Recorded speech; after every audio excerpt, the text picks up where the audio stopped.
Hello friends, स्वागत है आपका हमारे all world news YouTube channel में। तो फ्रेंड्स, आज हो गया है 20 जनवरी 2019। इसी के साथ लोकसभा चुनाव को लेकर दो बड़ी अपडेट हैं जो मैं आपको इस वीडियो में भी दिखाने वाला हूं। पहली बड़ी अपडेट है किसानों के लिए और सेकंड अपडेट है लोकसभा चुनाव की तारीखों को लेकर। तो एकदम वीडियो को लास्ट तक देखिएगा। तो फ्रेंड्स, अगर आपने अभी तक हमारे चैनल को सब्सक्राइब नहीं किया, सब्सक्राइब कर लें और साथ में दबा दें बेल आइकन। इससे क्या होगा, आने वाले वीडियो की नोटिफिकेशन आपको सबसे पहले मिलेगी।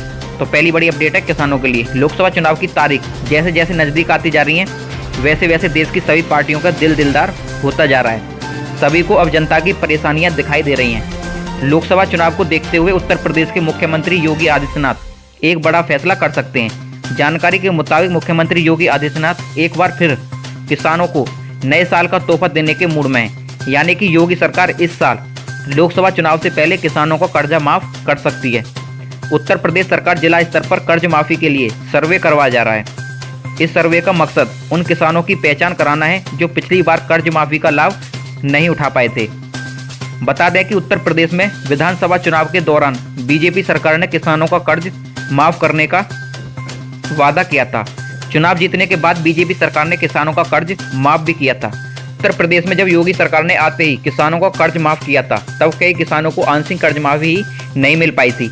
उस दौरान बहुत से किसान तकनीकी गड़बड़ियों की वजह से कर्ज माफी का लाभ भी नहीं उठा पाए थे। योगी सरकार इस सर्वे के द्वारा ऐसे किसानों की पहचान करने की कोशिश कर रही है।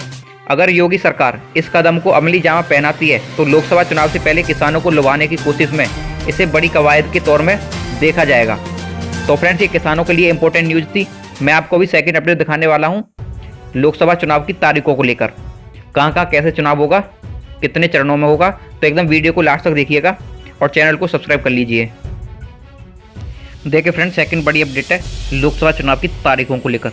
1.5 महीने के भीतर हो सकता है लोकसभा चुनाव की तारीखों का ऐलान। वर्तमान लोकसभा का कार्यकाल 3 जनवरी को खत्म हो रहा है और सभी राजनीतिक दल काफ़ी पहले से ही अपनी चुनावी तैयारियों में जुटे गए हैं। इस बीच अब खबर आ रही है कि मार्च के पहले हफ्ते में लोकसभा चुनाव की तारीखों का ऐलान हो सकता है।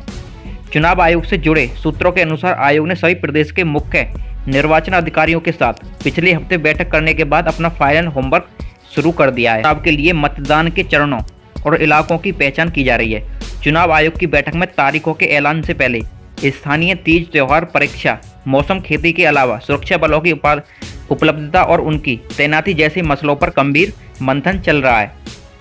5 मार्च को हुआ था पिछले आम चुनाव का ऐलान। 5 साल पहले 2014 में हुए लोकसभा चुनाव के लिए तारीखों का ऐलान भी मार्च के पहले हफ्ते यानी 5 मार्च को हुआ था। तब चुनाव आयोग ने 9 चरणों में आम चुनाव और 4 राज्यों में विधानसभा चुनाव कराने की घोषणा की थी। हालांकि इस बार आम चुनाव के साथ साथ 5 राज्यों के विधानसभा चुनाव भी होने हैं। सिक्किम, आंध्र प्रदेश, अरुणाचल प्रदेश और उड़ीसा विधानसभा के चुनाव तो पिछली 2 लोकसभा चुनाव के साथ ही होते रहे हैं, लेकिन इस बार जम्मू कश्मीर विधानसभा का चुनाव भी साथ हो सकता है। अगर जम्मू कश्मीर विधानसभा चुनाव इस बार साथ होता है तो 2024 में होने वाले अगले लोकसभा चुनाव में यह क्रम टूट जाएगा, क्योंकि जम्मू कश्मीर विधानसभा का कार्यकाल 6 साल का होता है। जून में खत्म हो रहा है 3 विधानसभाओं का कार्यकाल। पिछले साल नवंबर में जम्मू कश्मीर विधानसभा भंग हो चुकी है और आयोग को 6 महीने के अंदर यानी मई से पहले यहाँ पर चुनाव कराना होगा। इसलिए आयोग वहाँ भी चुनाव कराने की योजना बना रहा है। वह यहाँ पर एक साथ चुनाव कराने से पहले सुरक्षा व्यवस्था पर विचार करेगा। अगर विधानसभा चुनाव भंग नहीं होती है तो 6 साल की इसकी अवधि 16 मार्च 2021 को पूरी होती है।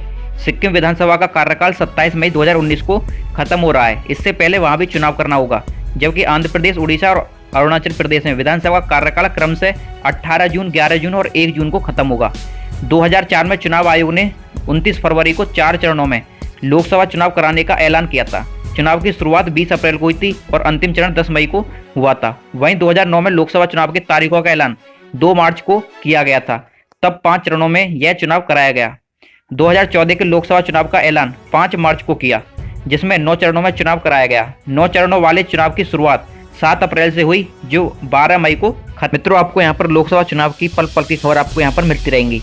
तो फ्रेंड्स, अगर आपने अभी तक हमारे चैनल को सब्सक्राइब नहीं किया, सब्सक्राइब कर लें और साथ में दबा दें बेल आइकन। इससे क्या होगा, आने वाले वीडियो की नोटिफिकेशन आपको सबसे पहले मिलेगी।